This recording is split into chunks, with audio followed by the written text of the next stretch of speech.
ఏ class కదా నువ్వు? 6th క్లాస్కి వచ్చినాడు కదా. వాళ్ళ ఇంటి దగ్గర నుంచి తను వేరే ఊరు వెళ్ళాలి చదువుకోవడానికి.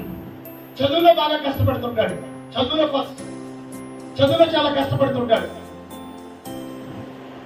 చదువుకి పరిమితం కాకోకుండా, చదువులో కష్టపడుతూ ఉండమే కాకోకుండా మరలా ఆయన ఏం చేస్తున్నాడు, చక్కగా చాలా ఆశపడి ప్యాట్ నేర్చుకున్నాడు. స్వల్ప కాలంలోనే ప్యాట్ నేర్చుకున్నాడు.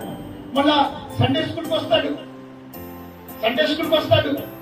చర్చ్కి వస్తాడు, హోంవర్క్ చేసుకుంటాడు, స్కూల్కి వెళ్తాడు, మన ప్లే గ్రౌండ్కి వెళ్ళి ఆటలాడుకుంటుంటాడు. మళ్ళా వచ్చి వారానికి 2 రోజులు వచ్చి మ్యూజిక్ నేర్చుకుంటూ ఉంటాడు, ప్యాట్ ప్లే చేస్తుంటాడు. ఎందుకు ఇంత ప్రయాసపడుతున్నావు ఈ వయసు?